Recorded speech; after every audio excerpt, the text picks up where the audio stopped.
আসসালামু আলাইকুম গাইস, আজকে আমি ছাদে উঠেছি। দেখেন গাইস, এটা নলি ফল গাছ। এটা যারা যারা খাবেন 1 মিনিটের মধ্যে সুস্থ হয়ে যাবে।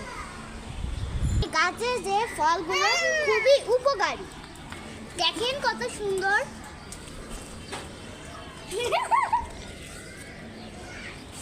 তারপর আমার মা একটু এই ফলগুলো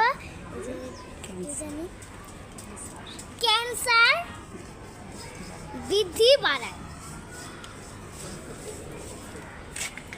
কি জানি মনে নেই। ছোট থেকে বড় হয়, বড় হওয়ার পর এটা চিপিয়ে রস খেতে হয়। অনেক উপকারী হয়।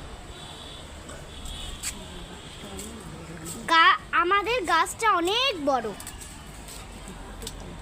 দেখেন কত ফল ধরেছে, কত সুন্দর সুন্দর।